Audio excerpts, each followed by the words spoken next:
a written production of the Recreation Centers of Sun City Incorporated and is intended for the sole purpose of informing our Recreation Center members. Any duplication, copying, transmission, broadcast, or use, including electronic and social media, is strictly prohibited without the prior written consent from the Recreation Centers of Sun City Incorporated. Thank you for watching.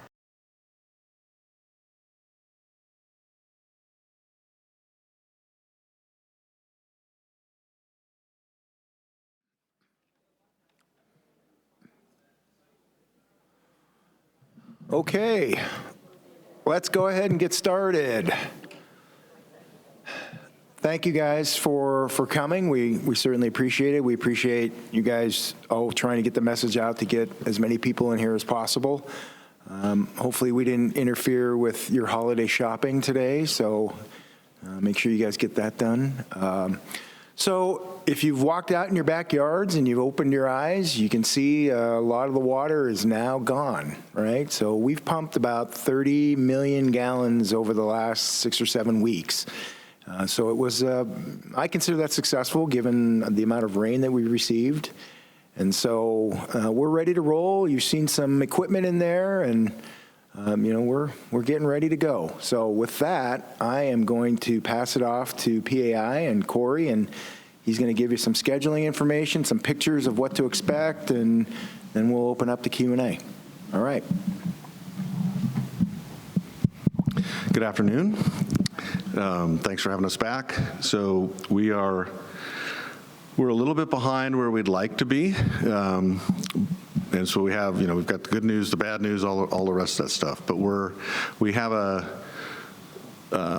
were having challenges getting the last of the water out. RCSC really worked with us on, holding off on opening their golf course up, and allowed us to really, work together to get the rest of the water out. RCSC's been great working with us the entire time to cooperate and get, helping us transfer and transfer the last of the water. So the pump that's on Cameo is scheduled to go away. I don't know that we have a firm date on it, but that pump will be leaving and be gone because we really can't pump any more water. We discovered that there's a deep water basin, the deepest part of the lakes, on the area between Tantera and Kanapali. So the finger of the lake that's over there is deeper than the rest of the lake. We opened up a trench, and we had an excavator out working in the bottom of the lake. Some of you might have seen it. He was actually, sitting in water when we started, and sitting in mud and muck the rest of the time. And so we dug a trench, and we trenched, and we got virtually all the water except for maybe 1 million gallons out. So, in our minds, that's a win because we didn't waste water, right? You know how precious water is in Arizona. The water that came out of this lake all went either back into the ground because we lost it through seepage, which has been the reason why we're here, or it went over on your golf courses and was used to irrigate, which you would have had to pump water or do something like that. So from a beneficial point, all the water has been reused. There's probably 1 million gallons of water, is our estimate, that's still in the lake. It's primarily in that one basin that's in that Tantera Kanapali area over there.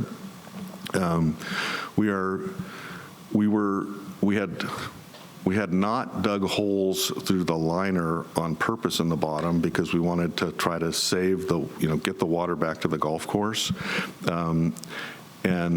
We stopped that now. So now we're actually digging holes through the floor and in the low spots so that we can make the water go away.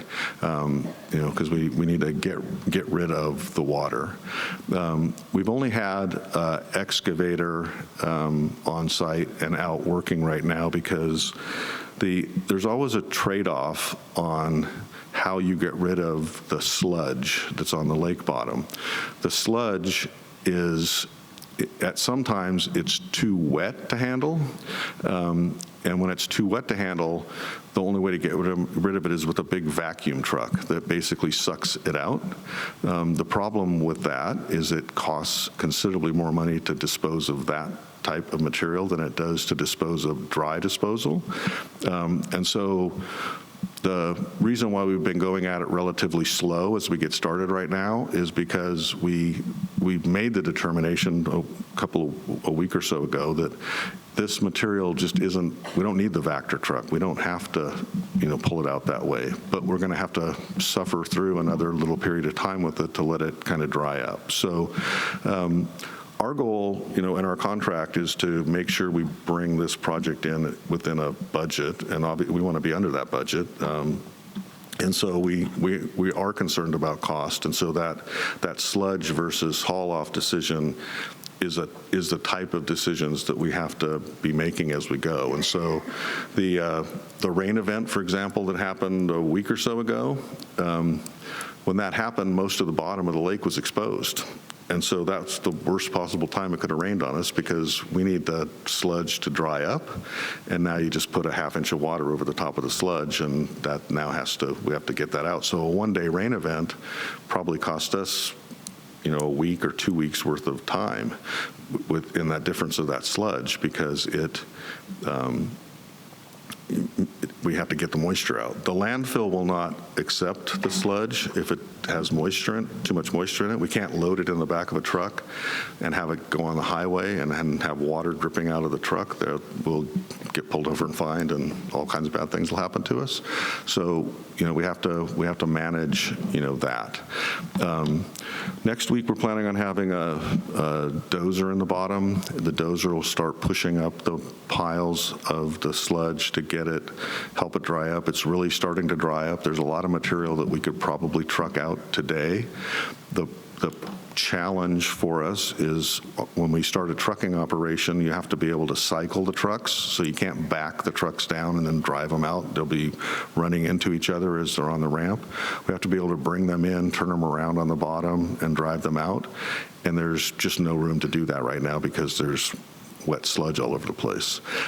So over the next couple of weeks, we will be stacking up the sludge, and you'll start to see the bottom. If you go into the park right now and you kind of walk that outside walkway, you can actually look through and see where we've removed a roadway worth of sludge that's kind of gone all the way around the park.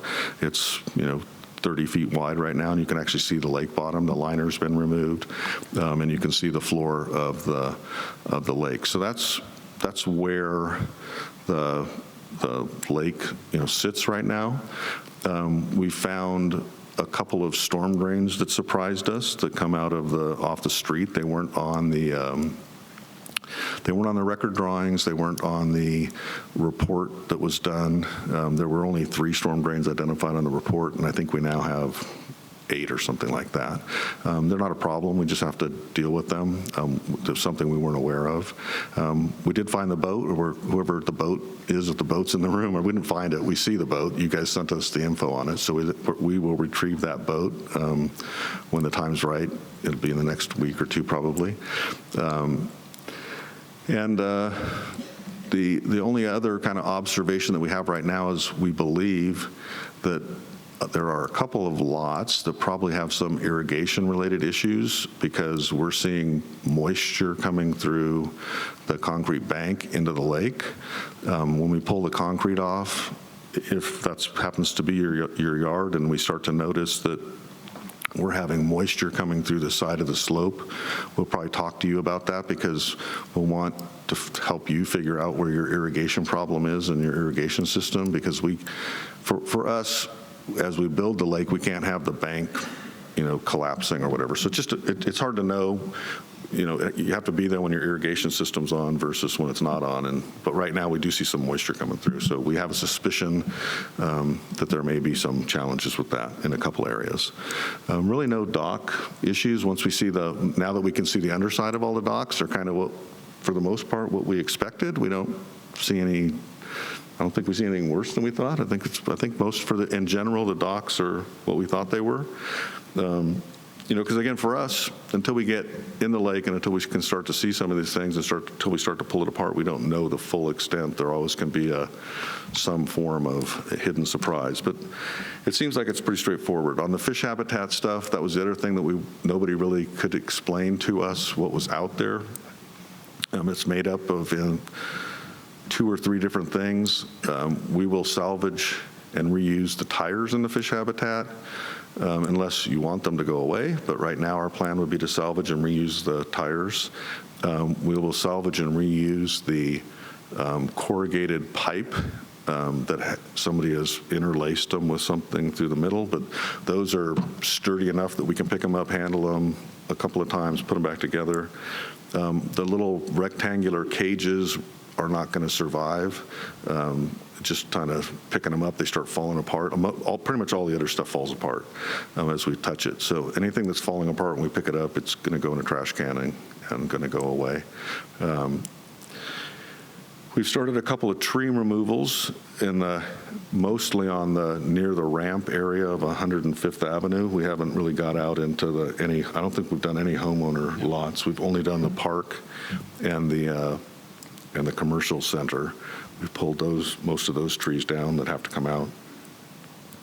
I think that's kind of an update, unless you can think of anything. I don't think that's kind of an update on what we've got done and where we're at. We do have an updated schedule. It does show us with another delay in completion. It pushes if we can, I think you have some of that stuff, whoever runs the screen.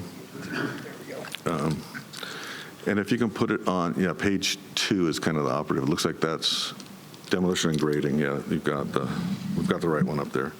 So we've talked pretty consistently in terms of a phase 1, a phase 2, and a phase 3 work area. We still show those. We've reconfigured the schedule to show only demolition and grading so that you don't have to bounce around through the schedule. It's a little bit more straightforward to look at that. The demolition and grading is the driver for this job. How fast the demolition and grading goes is how fast this job goes, because that portion of the work and that type of work takes more time than actually installing the liner, building the new concrete edge, replacing the fish habitat. That all happens faster, and so we need to get a start, and we need to push on the demo and the grading, and we're literally right there right now. I mean, it's just to the point we can really start to work it right now today, in the last, this week probably, and really right after the first of the year is probably when it's going to be almost perfect to start going with. So it's kind of right. The material is kind of right there where we want it to be. We show phase 1, and we'll put the phase 1 map up, or I don't know what you have. Yeah. So here, in general, these are the phase limits. So the only access to the lake is on the 105th Avenue. That's the ramp. And the 105th Avenue is kind of right in the middle of the lake at the bottom of that picture to orient yourself on it. It is pointing north, so it's on the south side. You got Thunderbird across the bottom. And so right in the middle of the lake where the pinkish purple line and the yellow line come together is the ramp. And so that's the only way in and out. We have to be able to maintain that access through the entire course of the job. And so we have to finish the green area, and be off the bottom first, right? Because we can't walk across our finished work to finish the green area. So the green area has to finish first.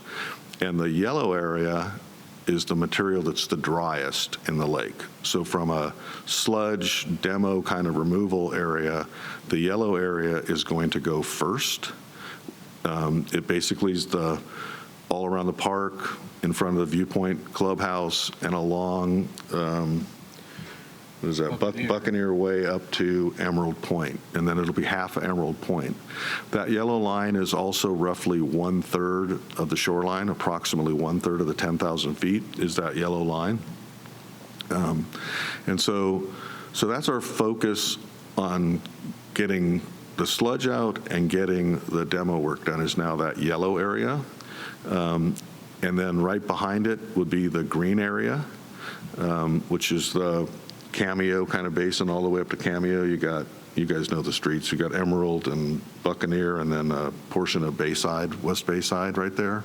And so that'll be where we demo and grade next. And But that's the piece we need to finish first, just so we're kind of all clear. And the reason is we have to finish that first is because we don't want to paint ourselves in a corner. We have to work ourselves out of the lake. So each of the fingers that's true in, but that one is kind of the most remote from the entry. The purple area that's over on the Tantera and the other side of Canapali, that area is that deeper water basin. Right now, that's still got a lot of moisture in it. We're going to be poking holes through the bottom today and tomorrow to try to alleviate and get that water to go through the bottom.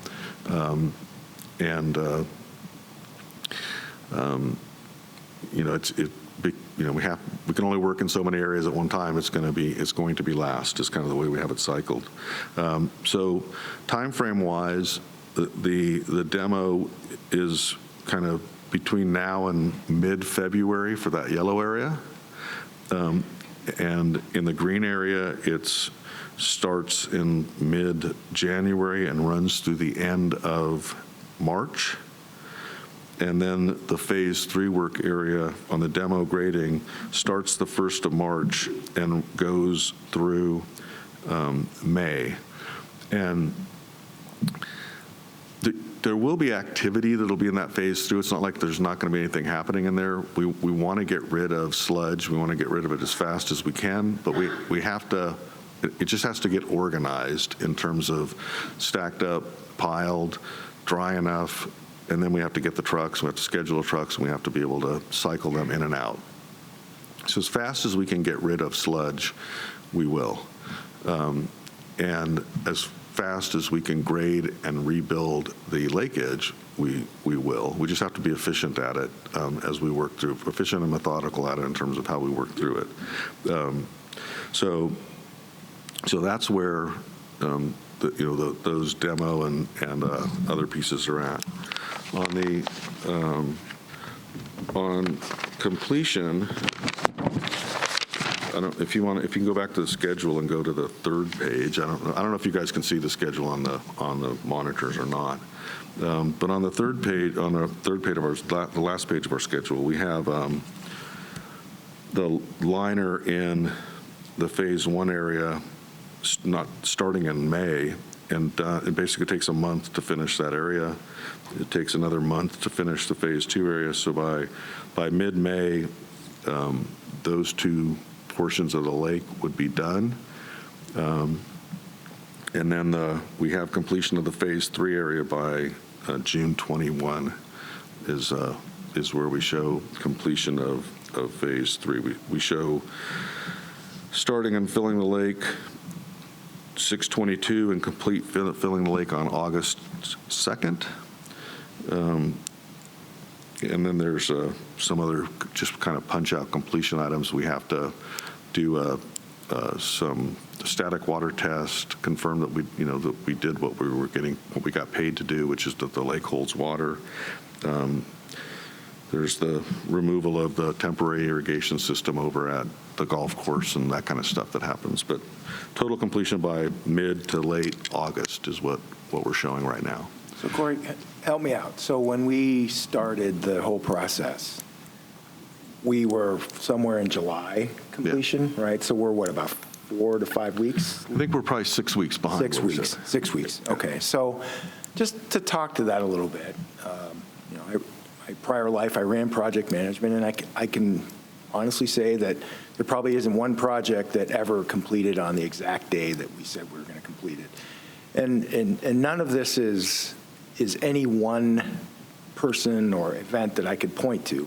A lot of it is, acts of God where it rained and it just completely delayed, what we were trying to do. And then we had some mechanical issues with the pump. And, this is a one-of-a-kind project that, none of these are cookie cutter for these guys, right? So it's just things that, from an engineering perspective, on paper it looked great, but, we had just some issues, but we resolved those issues. And quite honestly, we also are taking a look at cost, total cost. So we have to look at time and cost. So, if I can save $200,000 to $300,000 by waiting a week or two to let the sludge get into a dry condition that we can get it, disposed of at a cheaper price, and we can use that money then for some other future PIF project, I think that's worth it, right? So I know some of you are concerned about the delays in the schedule, but I think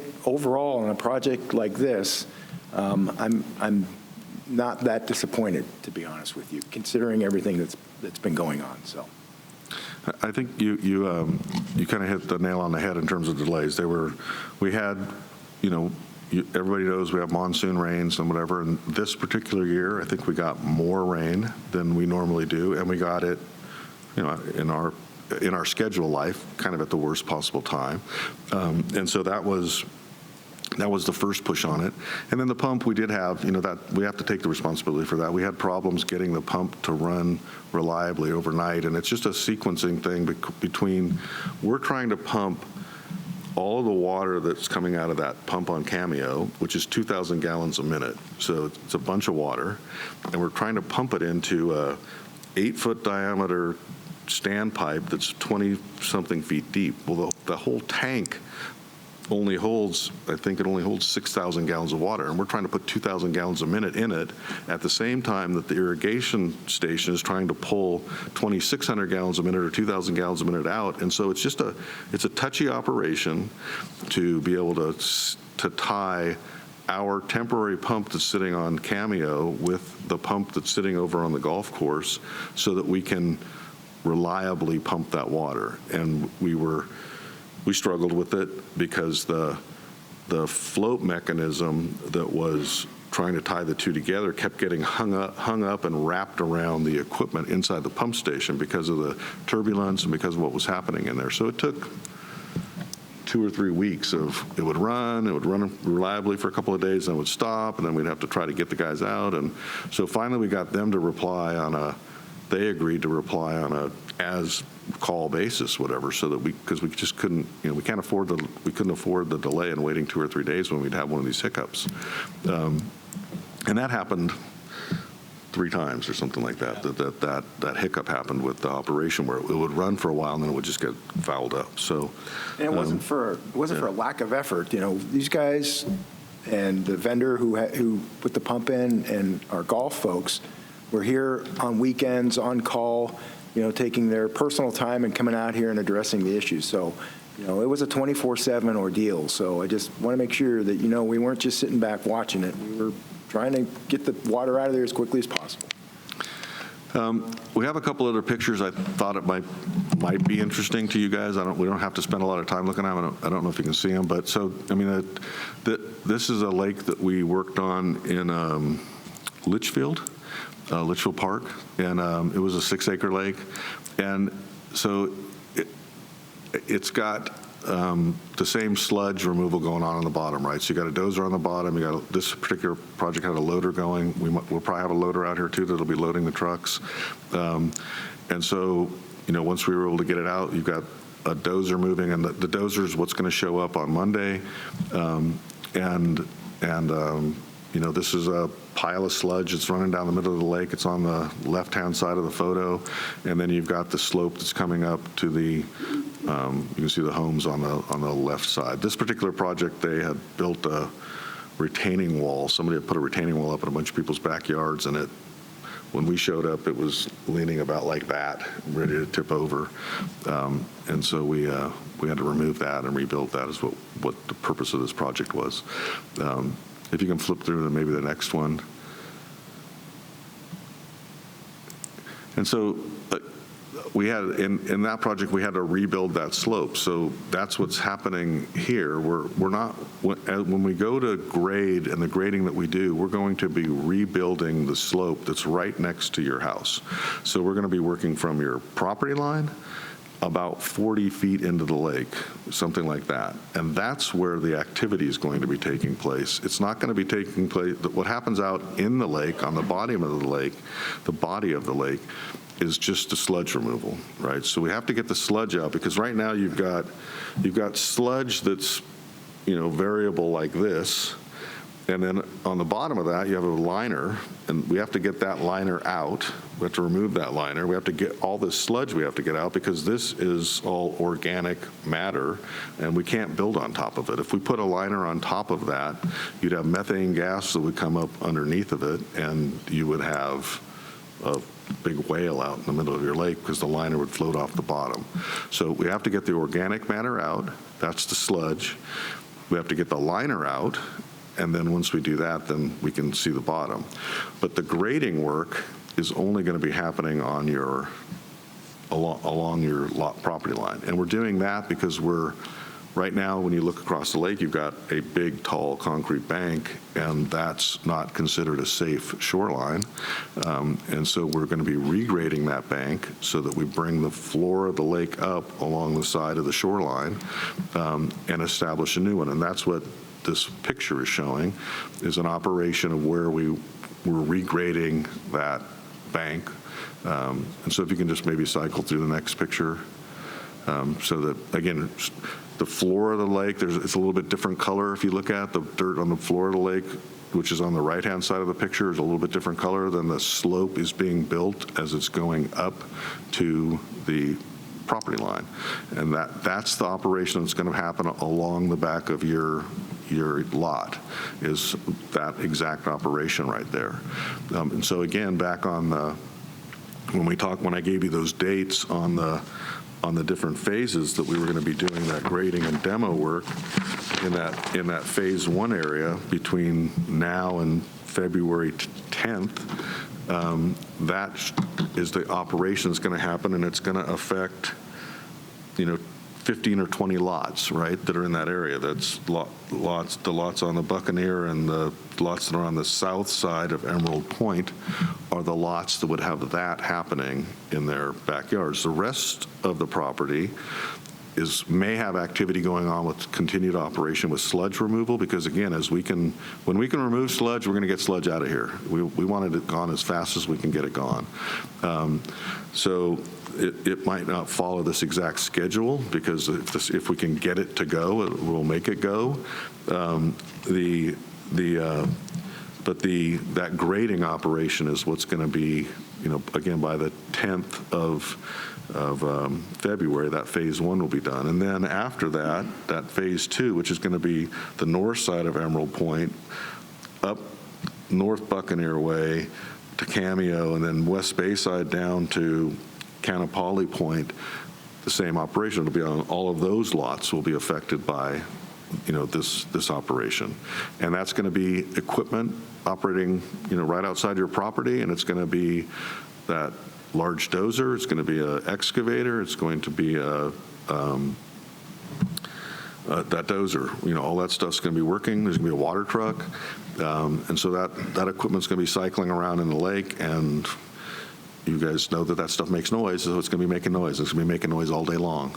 But it's only going to be, and it's not going to be like in your backyard for one day out of that period. It's because it's working back and forth all along that slope. So it's going to kind of be a continuous operation that's going to happen along the back. But then once that slope is built, then we're moving on and we're in the rest area, and then we're not doing anything in your backyard until we come back and we put the liner and the concrete in.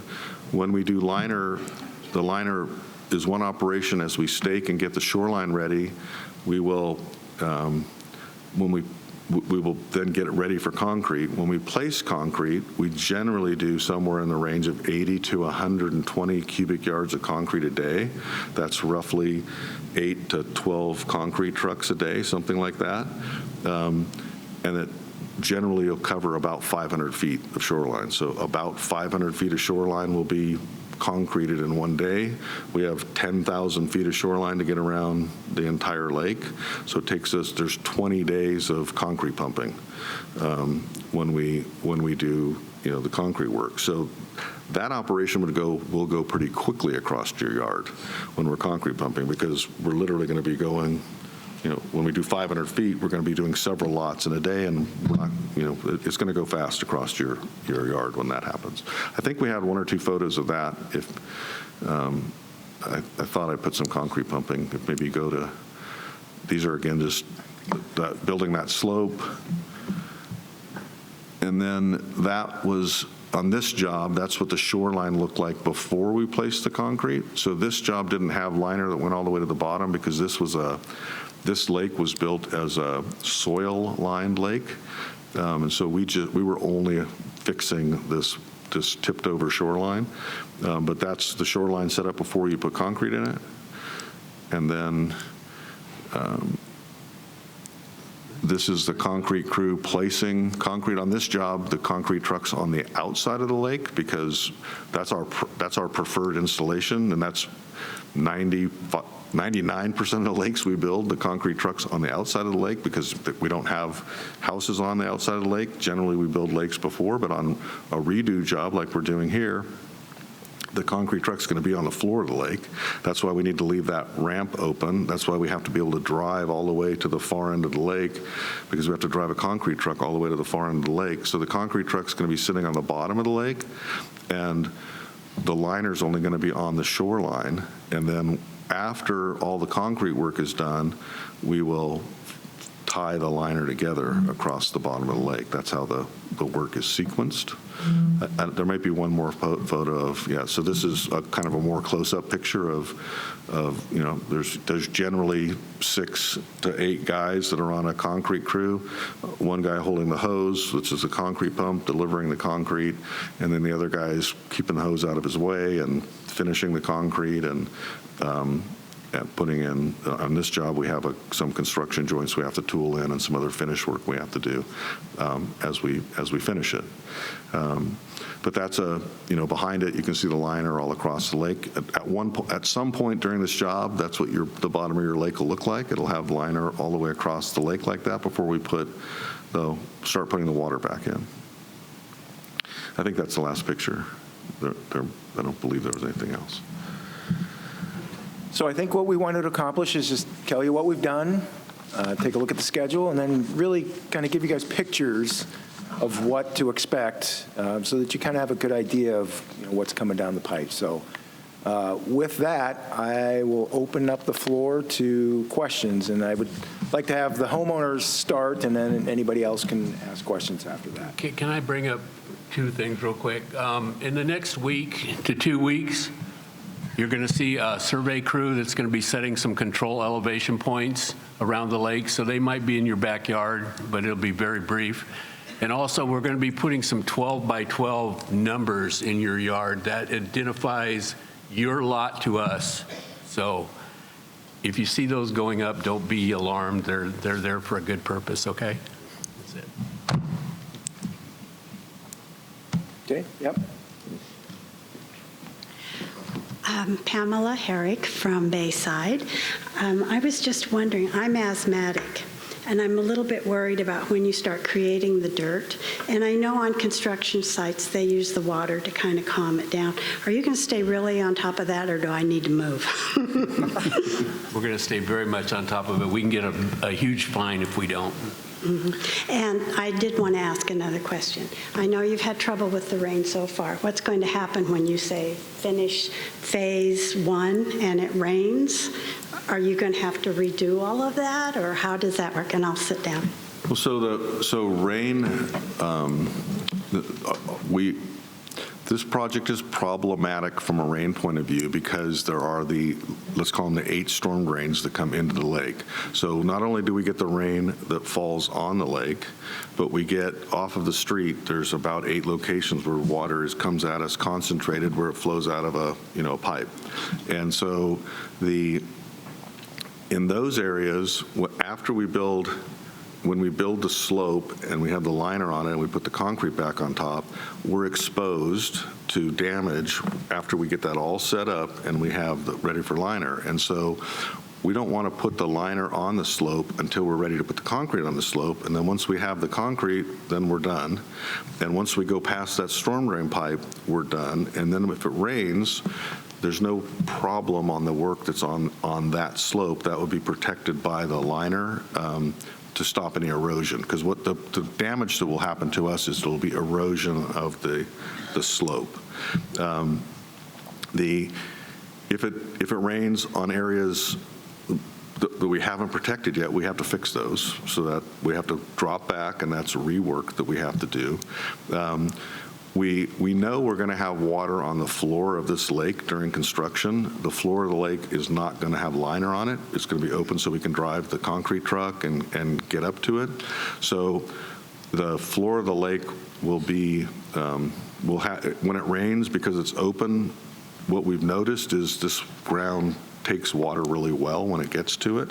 So it'll be a short-term problem on the bottom, but we're going to set the bottom up so that we control that. We will know where the water's going to go, so that we're going to make it go where we want it to go if we do get a rainstorm, and we probably will. So we're going to be ready for that. This appears to be a wetter year with a different kind of rain cycle than we've seen in the last couple of years. That's what I'm seeing, anyways. And so we expect that to happen. Once we finish like that phase 1 and phase 2 area, let's say, and we have liner all across the bottom, if it rains, it won't be any problem, because it's just going to be putting water on top of our finished liner.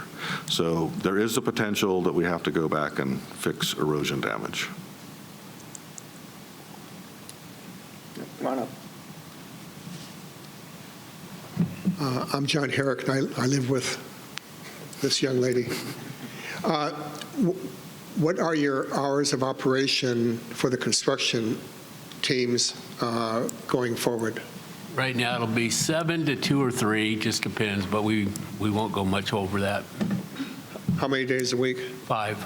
Okay. Can we talk you into starting at 8? I'm sorry. If you're okay with pushing out the schedule a month. Well, I might be, but I don't think I just had a quick question about, are you going to take all the concrete that's existing there, you're going to break it all down? Yes. Okay, and then if you're going to use some of that for fish habitat, you got to put the liner in first and then put that on top of the liner? First liner will go down, and then there'll be a layer of concrete that we pump on it, and then we stack that material on top of that. Now, the fish habitat that goes into the middle of the lake that's created from that concrete you're breaking off, that you have to have the liner down the middle of the lake first before you move that? Correct. So you can't do the liner all the way? We'll do sections. So we have fish habitat areas located on the plans. So there'll be an area that we'll prep. We'll put the liner down, we'll put the concrete down, and then we'll push the fish habitat on top. But it'll just be that isolated area. I think there's 15 locations. They're each roughly 1,000 square feet. And so there will be a little postage stamp in those areas on the bottom that gets a piece of liner. The liner will extend past the concrete so that we can seam onto it later. We'll put concrete on top. Then we can drive up to it with a loader that'll have the broken concrete in it, and we can dump it on top of the concrete. We'll also pile once the concrete's on it, we'll pile those tires on top of it. We'll pile whatever we salvage for fish habitat, it'll all go back on top of those. Can you for sure provide us a little map of where that fish habitat is? So when the water goes back in, we know where we can. they're on the plans that we have, and I think the RCSC has the plans that we have. Well, we'll make sure we'll have as-builts so that the next time somebody has to do the lake, it'll be a lot easier for them. So, yes. Thank you.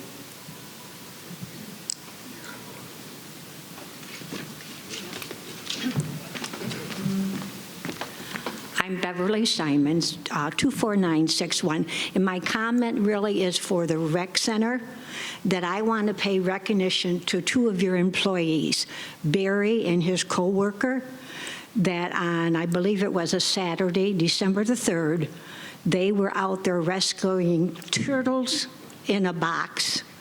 And the work that those 2 guys did, believe me, were way up and beyond their jobs. That was a job really well done, and Barry and his coworker are outstanding. So thank you for that feedback, and I will certainly pass that on. We're aware of what went on, and it was at a moment's notice, and these guys were also involved in that, and so we're very conscientious of our wildlife, and so thank you for that. We appreciate that.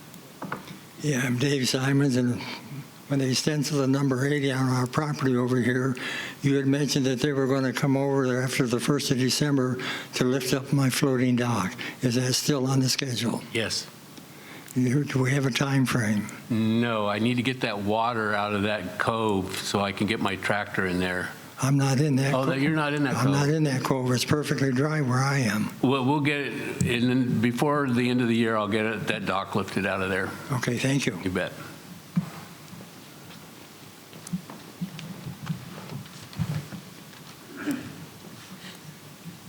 Hi, Nadine Meese, 97945. You'd be disappointed if I didn't say something. I know, yeah. Sorry, guys, apologize. How thick is the concrete wall going to be? The new wall is 4 inches thick.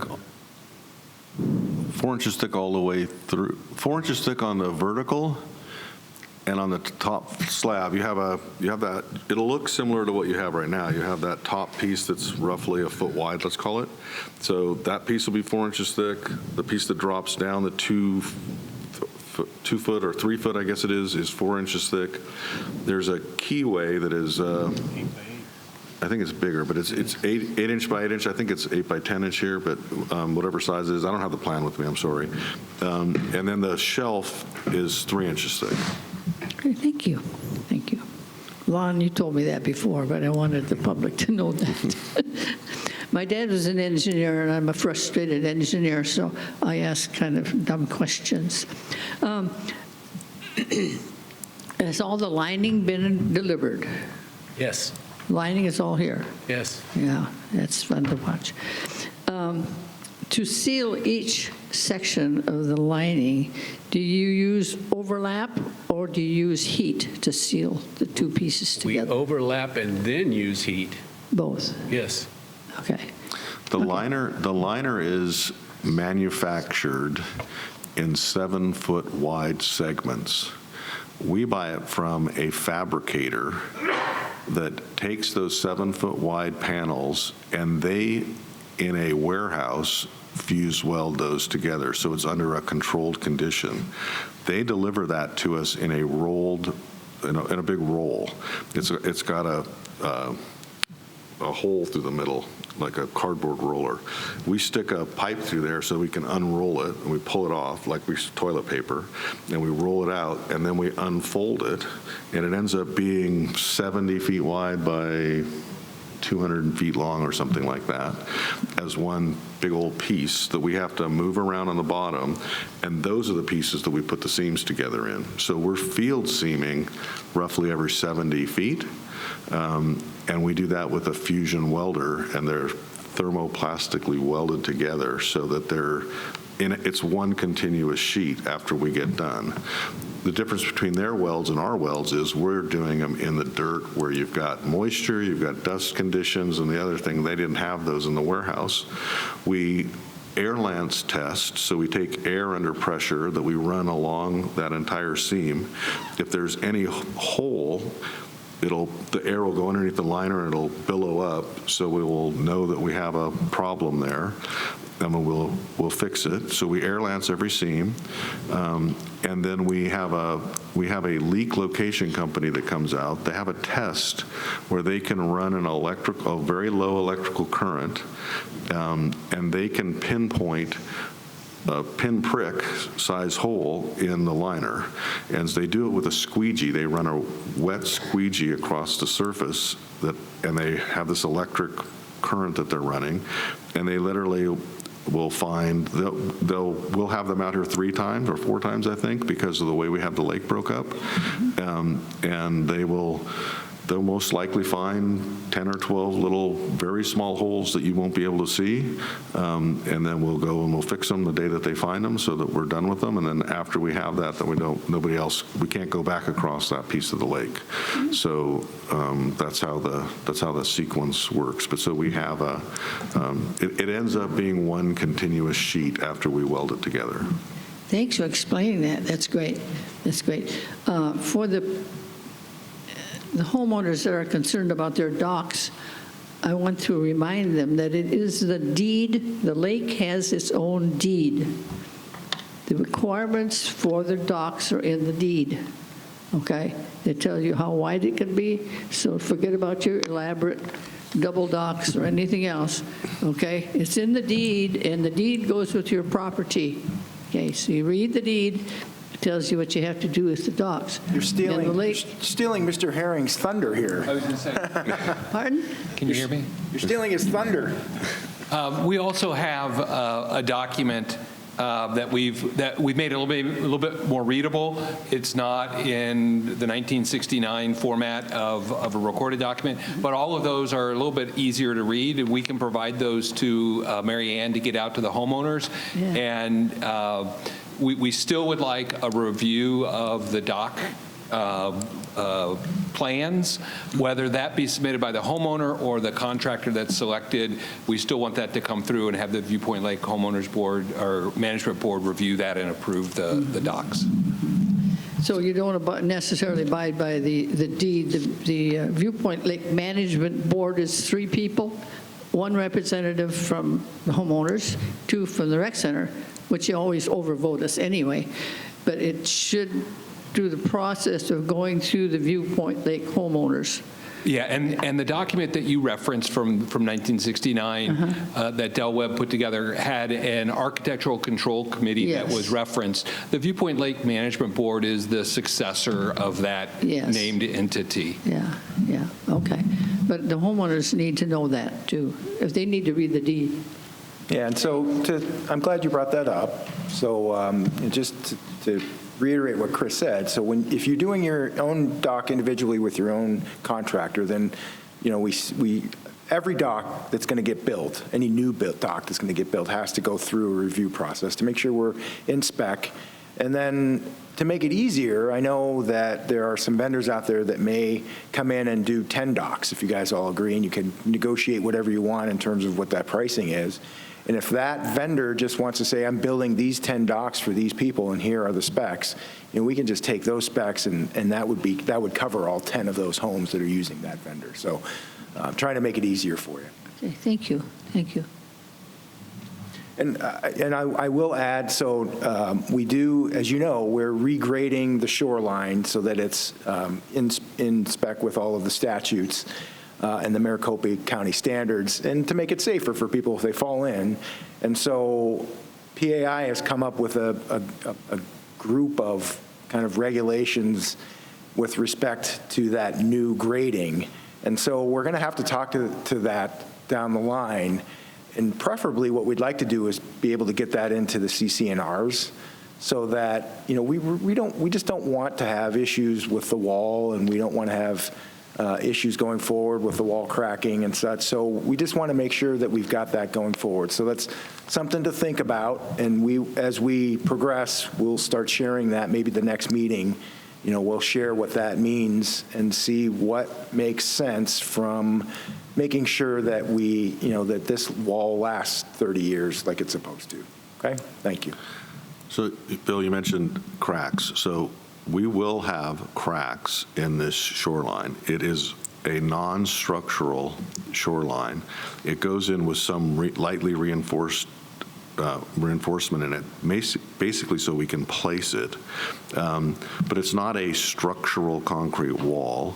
Even structural concrete walls have cracks in them, virtually all concrete cracks. So when you say there won't be any cracks, there will be some cracking, but it's going to be competent concrete. It's not going to have the problems that you have right now. If you go out and look at the concrete that you have right now, it's got areas that are 1 inch thick. It's got areas that are, most of it appears to be two, only stuff we've seen is 2.5 inch thick. We haven't broke any of it up yet. It's only the pieces that are already falling apart that are on the edge. But they're literally 1 inch thick, which, obviously that's why they cracked, because there was no thickness to them. So the integrity of the lake is the liner.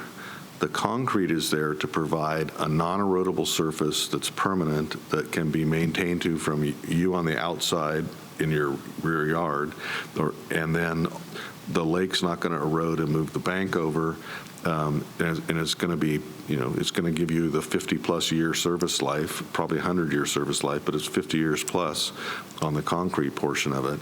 But it will have a couple of hairline cracks in them, and they're noticeable as we build it. They show up generally in 7 days after, 4 to 7 days after we pour it. They generally happen about in 30-foot increments.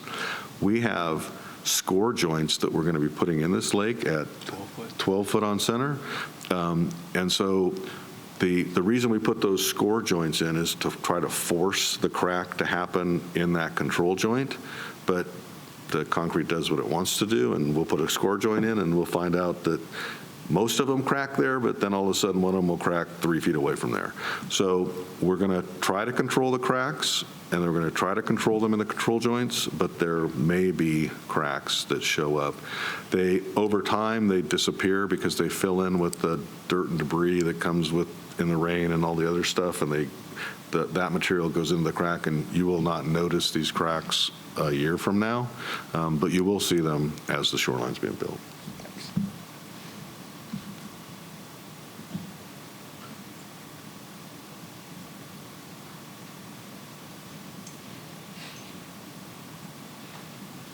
Jerry Ida, 115630. I was writing about the fish structure, the cages. You're not going to keep none of them? The ones that we've touched all fall apart when we try to pick them up. Yeah, well, I took a bunch of mine out. Every one I put in, I had like 30 in there, and about 20 of them was maybe still good. So I got a hold of Barry. Barry had me throw the old ones away in the trash bin over there. But there should be about 15, 20 of them over by the carpenter shop. Are they still there? Jerry, yes, they're still over in that area. Oh, good. And they're not in the lake, they're someplace else? They're out. yeah, I took them out of the lake in front of my dock, and I hauled them over there. But those structures out there, they're still good, believe me. A lot of them along the edge. I'm sorry? That plastic out of fencing, the plastic ones, they're still good. That stuff around the edges. Some has got to be thrown away. Yeah, I mean, if we pick it up and it's fragile and it's falling apart, we're going to throw it away. Right. So if it's in observation as we, a lot of them are still out in the muck. Right. The stuff that we see, the corrugated pipe all looks very reusable. Sure. The tires, not our preference to have in the lake, but they're in the lake already, and they're probably easier to leave in the lake than try to dispose of. So the tires, will leave, and then most of the rest of the stuff doesn't look very salvageable right now, but if somehow we can salvage it, we will. Sure. But if it's fragile and just breaks up, we're just going to get rid of it. That's Right, bottom line. I agree. Yeah. Now, you said you're going to put these cages on concrete? Or not the cages, but Yeah, we don't want anything on the liner. the concrete you break off around the edge, they're not going to lay that on the blanket, are they? The concrete is going to be poured on the concrete. Oh, you're going to pour something there. Right. And then you're going to put the other structure on it. Good. Yeah. So we'll sit that stuff back on top of those. There was also there's some big concrete anchor blocks that look like they're probably from the old version of the dock. Yeah. Those will go into the fish habitat area too. Good. And another thing I was wondering about, has there been any fish put in the lagoon? I don't have any idea. We're not working on the lagoon. No, we didn't. We did not. Okay. Are they going to try to get any more out of there? I mean, I talked with Rick from Lakeview Insulation, and he was over here the other day looking.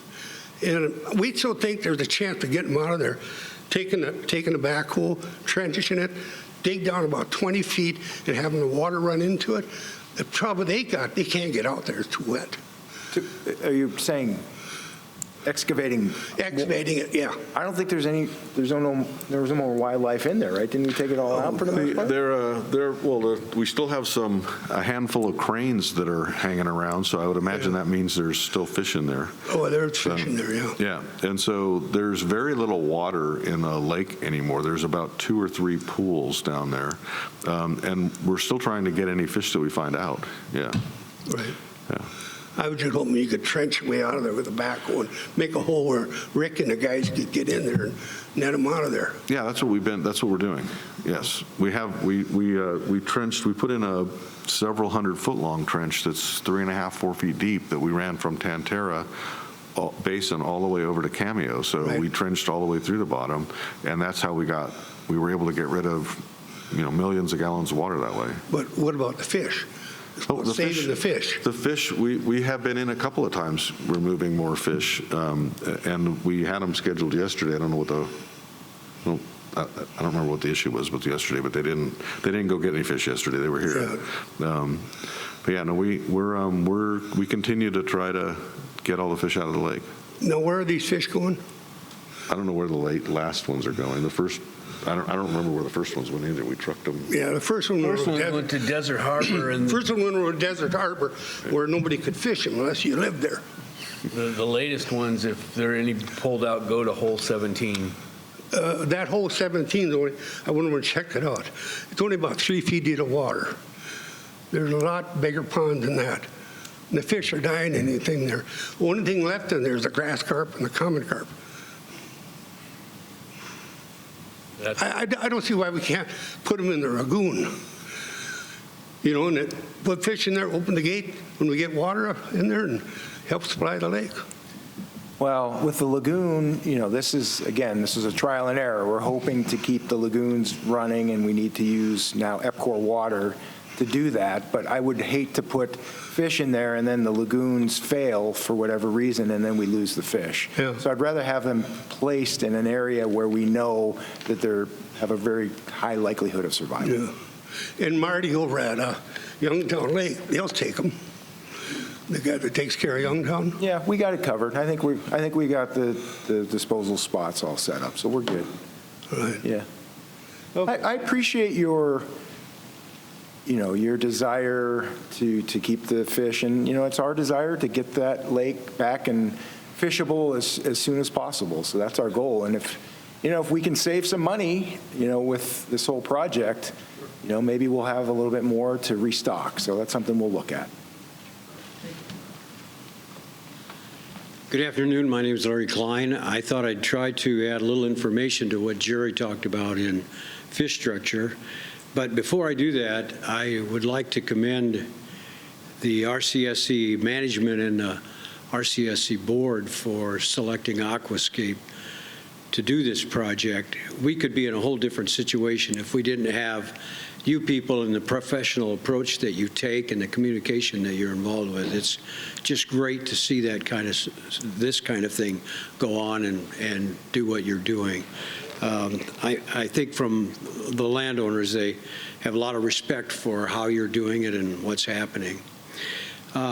On the fish structure, just a little background information. Jerry and I were members of a Sun City club that's called the Sportsman's Club, and they were asked to volunteer to construct the fish habitat because they knew that for the lake to be even a better fishery, there would need to be some things done. And there's several thousand man-hours in constructing the fish structure that you see there. But I did want to give you some of that background information. We had a professional fish biologist that really led that and was hired by RCSC to do that. And he outlined and designed the different structures and what's needed. Because the grass carp are in the lake, there is no natural vegetation or very little natural vegetation. And that's what it takes for the success of small fish, the fry, to be able to survive the forage of the bigger fish. And these structures took the place of that. And there was an observable increase in the number of small fish who then grew to bigger fish. Some of them survived to grow up to the point where we really had a great bass population. And that was feeding mostly on bluegill and the red-eared sunfish that had been planted there. The other thing that was done, and again, fish biologist with the background, 21 tons of pea gravel were delivered at the boat ramp, and 3 wheelbarrow loads at a time were loaded onto the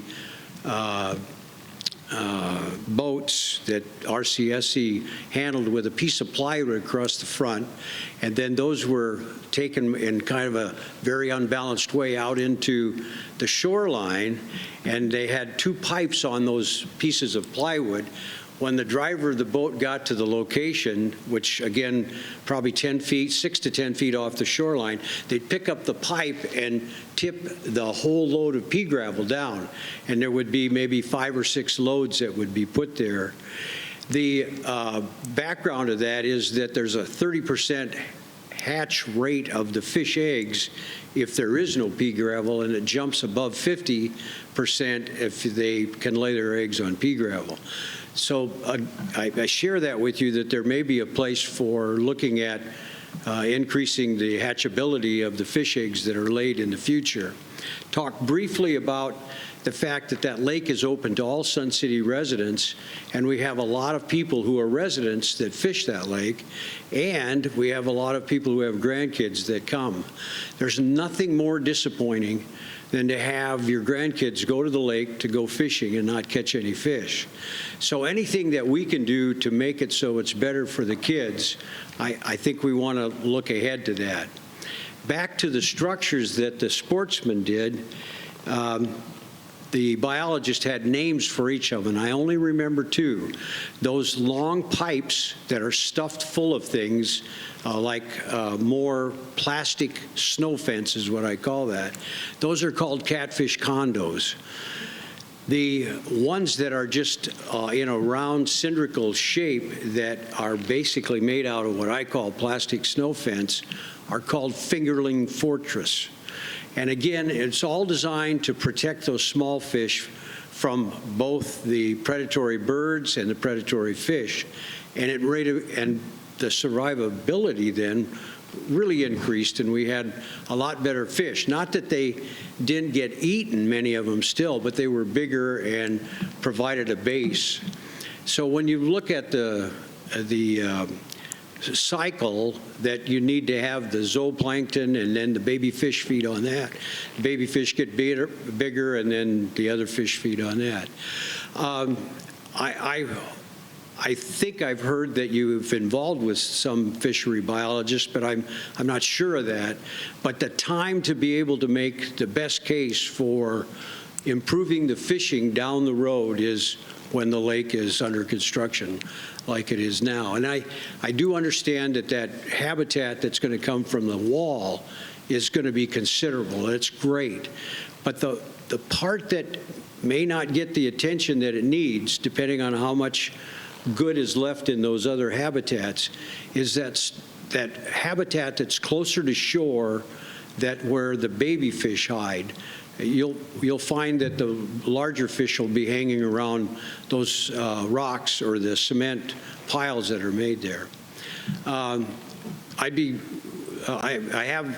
Jerry and I were a part of that group that put that together, and both available to talk more about fish habitat.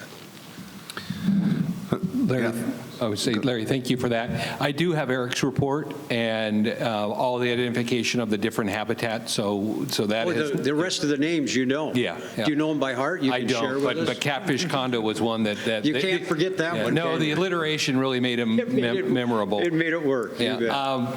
But I've talked with Dan with the Sportsman's Club, current president, and as we go into next year, he has expressed the ability for the club to again assist in this process. Yeah, a great group of volunteers. It was amazing to see 20 to 30 guys show up on work days. And of course, we had the leadership of the man that knew how to build them. RCSC paid for the materials, but he designed them and set us up in a work crew that was just amazing what we did accomplish. So hopefully some is usable, because it's for those closer to shore baby fish that we're concerned about. Bass bungalows. Bass Bungalow is the other one. There you go. Everybody needs 2 or 3 Bass Bungalows in their lake. So just to kind of finish that out, you were retrofitting a lake, and so you had to use materials at the time that worked with a lake full of water and how you're doing it. Absolutely. So we're working with a new lake in essence. And so in most new lakes, to make the fish habitat more permanent and long lasting, we want to use like the concrete and the concrete debris and rock and that kind of stuff. And it creates the same little nooks and crannies and voids. I agree with you on the pea gravel for the spawning bed. It's something I probably have to revisit with RCSC. We were struggling to hit a budget number, and I believe the spawning bed was pulled out of the project, but it's something that I would like to revisit with them. It's not a big it's not a big ticket item, but I agree with what we have to have this spawning bed. I wasn't aware of how passionate you are and how passionate everybody else is from the fishing point of view, and how important it is to you. And so when we were on the budget side, that was one of the things in my mind is like, well, there's plenty of lakes that we build that have no fish habitat, have no structure, and most of them we build don't have anything. And we were literally trying to find how to get in a number. But I think these guys are listening, and we'll try to figure out how to. I'm sincere about the grandkids, and I've spent a lot of time on the lake and visiting with people, and so often, in earlier times, we'd go there and, how's the fishing? Well, not good. And then that seemed to increase as we did do the habitat and this additional pea gravel. So being on top of that and looking to the future, because this is such an opportune time to make it as best as it can be. And once again, appreciate all the hard work and good thoughts and the openness and the communication. Thank you so much. I appreciate the history. I really do. I grew up on Lake Erie, so I grew up as a little kid fishing, so I get it. I grew up on Lake Erie, so I'm very much in tune with fishing, and we're listening. And when we get down to that point, we will come seek you out. Thank you. Okay.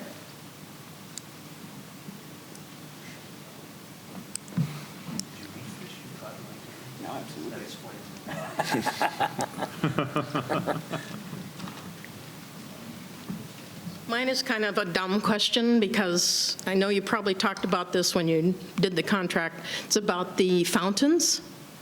And I see now our fountain by Cameo is like laying on the bottom. Are we going to reuse that fountain? It was a great fountain. Yes. Yes, we are. All the fountains are going back in. All the same fountains? Yeah, there's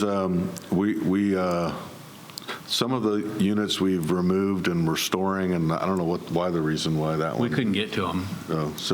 But yeah, all of them are going back in. Oh, okay, so they'll still have their lights and they'll still have the cords from coming down from the corner like on Cameo there? There will be modifications to how the cords and how some of the pump suctions and things work. Like right now, they were all added after the fact. We're going to put underground those kind of things, so you're not going to look at them. So visually, you're not going to see all those pipes and conduits and things that are and cords and that kind of stuff. That'll all happen kind of outside the lake in an underground condition and go back into the lake, but they're all going back in. Oh, okay, great. And I forgot to say, I was Sue Dusenberry, 128-711. Thank you.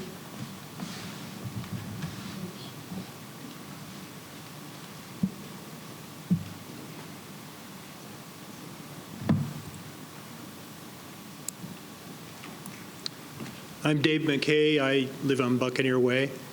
When I met with Lon and the gentleman from RCSC in August, they mentioned that there was, I was concerned about where my fence is going to go back to. Like, I took it out, and it was put in, I think, 50 years ago, and I don't see a lot of damage to the wall caused by it, but I am concerned about where it'll go back in. And they'd said that some things were in the works, like maybe palm trees would have to be moved and things like that. And one of the things mentioned was that the fence couldn't be 3 feet, or it had to be like 3 feet out from the wall. No, they said they were just things that are under review. But if that's the case, that's going to be a real problem, because I have a fairly shallow lot, and I'm a little concerned about that.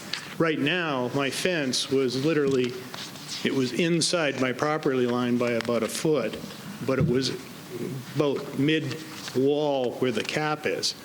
I have no problem if the wall, if the top cap is literally going to be about a foot, I don't have any problem moving it back that far.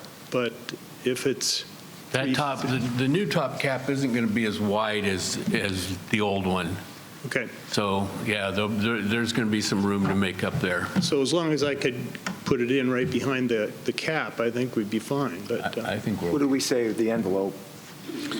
The envelope requirement from the fence, what did we, can't remember. We provided a couple of details and things to you, but I don't know that that's ever been finalized, Bill. Oh, that hasn't been finalized yet? Yeah, so I don't know that. We talked about yeah, it's one of our open items. trees and stuff, Right. but not necessarily fencing. Well, yeah, so we had a recommendation, but I don't think you've issued it. document? Yeah. Fencing? So we had like grading, and we had, walls and fences and how it slopes and angles, but I don't think we've ever closed this. Okay. So. All right. it's So something- we're yeah. still working on that. so when would you expect to have something? Like, I just don't want to be a situation where all of a sudden Yeah, I mean, it's not gonna be- RCSC comes up with the rules and I would say definitely by January. We should be able to have a number for you. We should have a number by the next meeting, which will probably be somewhere in mid to late January. okay, and do you reasonably expect that it's going to be a fair distance back from where the wall is? I would imagine 3 feet is what I have in my head, but I don't know what. No, 3 so feet would be ridiculous. No, we can be closer. The issue is, it depends on what your fence is going to be. So you can't create loads on the wall. And so there is a 1-to-1 plane that comes off of our lowest elevation of our wall, which is basically 2 foot plus below water surface. That lays on a 1-to-1 plane, and you cannot put a footing that would create a load on our wall. And so it depends on the structure that you're trying to build. If your fence is a light fence that's a open wrought iron kind of a fence kind of a thing, it's not going to be a problem for you to be probably 1 foot off the edge, because you're going to have a small little post hole footing. But if you're going to want to build a 3 foot high masonry wall, that has to be set back further, because that has a different kind of load. And so that's the document that we prepared and that we've given to RCSC, but it's just, for whatever reason, it hasn't been finalized. Okay. So it's something we should have probably pushed more. We haven't pushed, and we were, it just hadn't happened. Okay. Yeah. Thank you.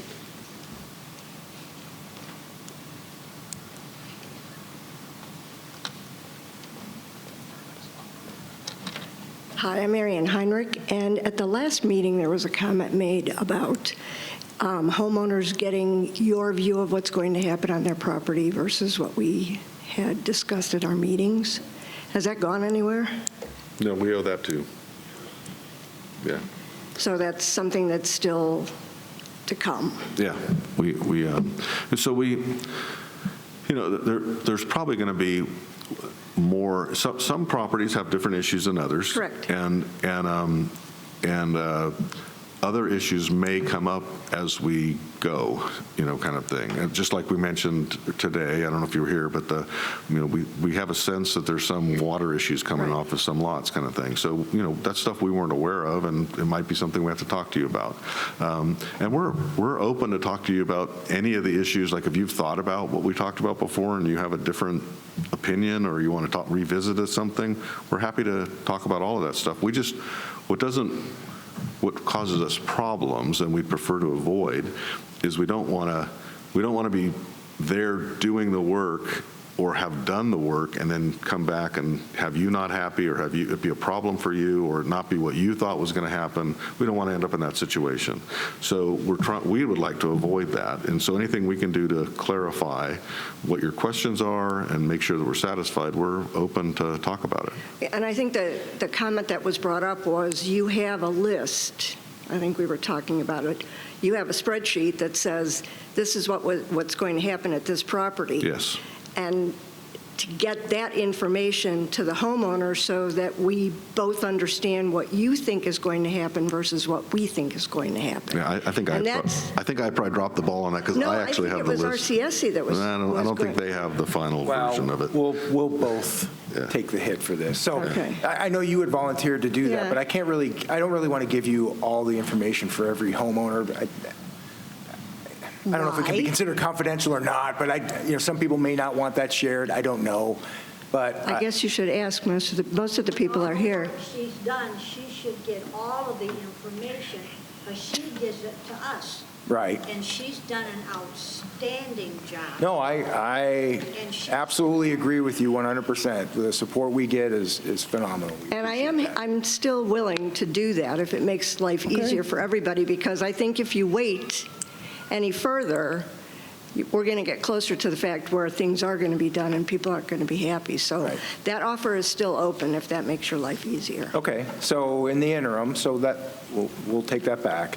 In the interim, though, if you have a concern, I encourage you to call PAI and just talk through it.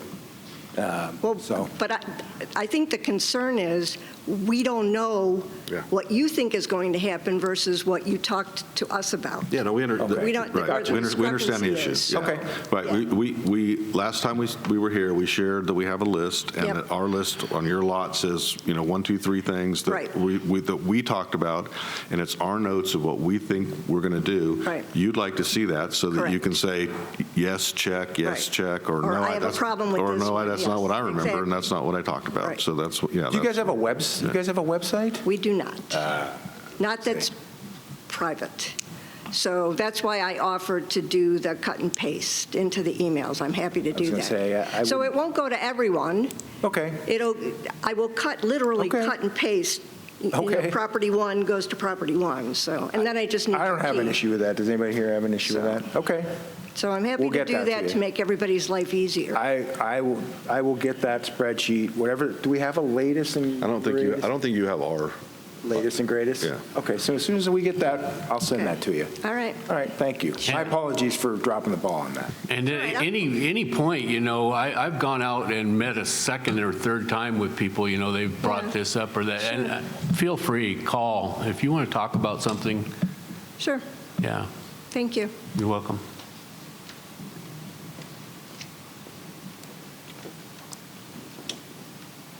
So this is out to the staff. I know you guys have to get ready for bingo, so if you guys want to start tearing that wall down, that shouldn't be an issue. So I committed to 2 o'clock, but you know how that goes. So, so staff, anytime you guys want to start, please do. Okay, go ahead. Hi, Paul Hiles. My understanding is most of Lake Liner is not covered by anything. Is that correct? Right? But how is that not ripped to shreds by fish hooks and drag boat anchors? It's well, boat anchors. Are you putting boat anchors on the bottom of the lake? My understanding is they're allowed. Mushroom. Oh, they're not? Mushroom. The mushroom type. Yeah, but even dragging that, if you have a thin layer, I think that would tear it up. Some tough liner. Okay. Yeah. Just curious. Yeah, the fish hook shouldn't be a issue. I don't know that I understood the anchor thing, but if you have mushroom anchors, that's probably that's going to work. Okay.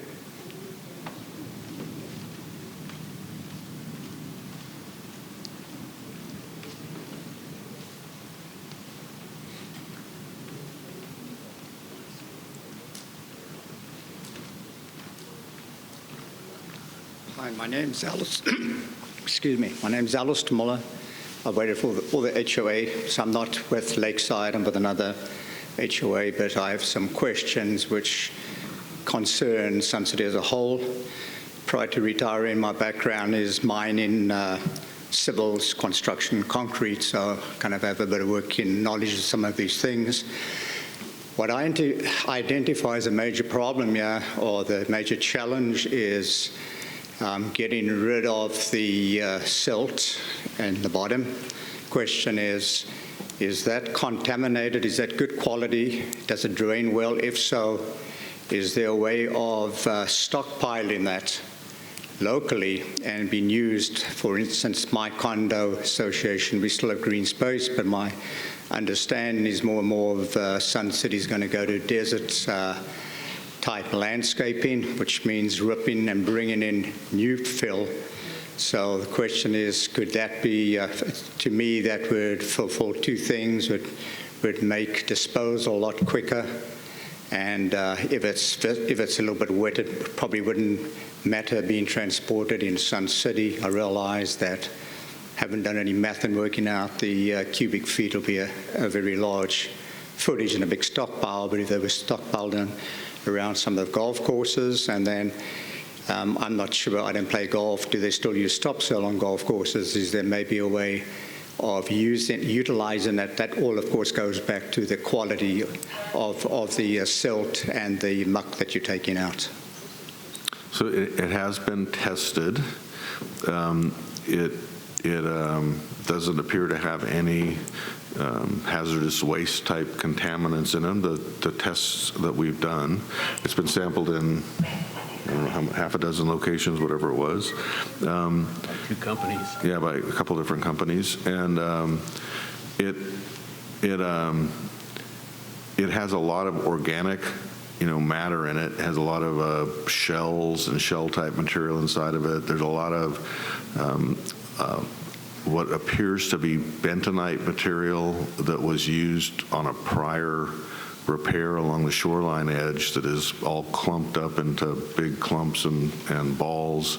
There's a lot of rock and gravel that was apparently put on top of the liner. I don't know if they did it in the initial construction or they did it subsequently along the edges of the lake. So there's kind of this mix of a lot of different types of stuff. It's got, I don't know how many things have been dropped in the lake, but we found a dozen or more bolts and just all kinds of stuff that was, that's kind of been dropped on it or whatever. So it's not 100% clean kind of stuff. Mm-hmm. Our contract is to get rid of it and dispose of it, which includes loading it in a truck and hauling it someplace. We can haul it any place, but it has to happen soon. And so it's scheduled to go to the Glendale landfill is where it's scheduled to go to. So nothing would make me happier than to reuse that material, and we've approached a farming community in the Surprise area and provided the content of the report, and so that didn't go, we couldn't find any buyers for it, and they wouldn't be buying it. We actually had offered, we could pay. It's roughly 20,000 tons, 20 to 25,000 tons, so it's not something that we could stockpile. I do have one more offer out to another community that may take it, but I have not heard back on that. So it would save us certainly some money if we could take it someplace else. But at this point, we just haven't found that, that farmer or whoever, or landowner who wants it. Okay, but so kind of a question, other than bentonite, and I'm familiar with bentonite because of mining, that's a clay type. It's a waterproofing basically. So other than a little bit of bentonite, it's good quality that it could be used for landscaping or construction. So it's drains well.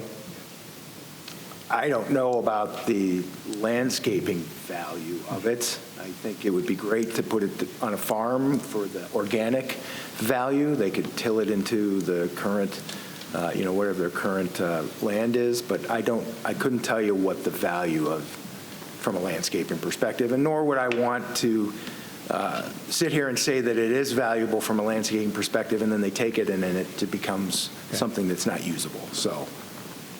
Okay, thank you very much.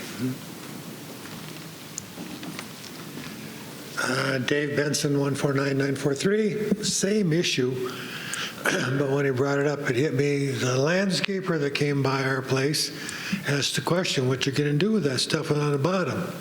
I said, I'm going to haul it away and dump it. He says, my buddy took a contract to clean out a reservoir and got paid to haul it out, sold it as fertilizer, and started a whole new company. Basically, he says, and I'm sure you've been doing this, but does it have fertilizer with all the fish residue that's been in there over the years to have any value in that area as well? Don't know, just asking. I thought the high level said that there is organic material, but it's not like it would be, straight from the cows. Right, it wasn't considered. It's not a manure type. Right, it wasn't considered a fertilizer grade material. Right.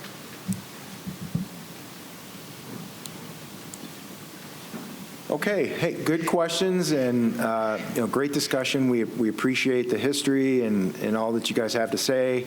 Have a great holiday season and look for the next meeting. So what we try and do is make sure that these are something that we can actually tell you. So if there's not a significant amount of activity going on, we don't want to have a meeting just to have it. So it could be 4 weeks, it could be 6 weeks, but we certainly will continue these meetings. All right. Well, thank you very much.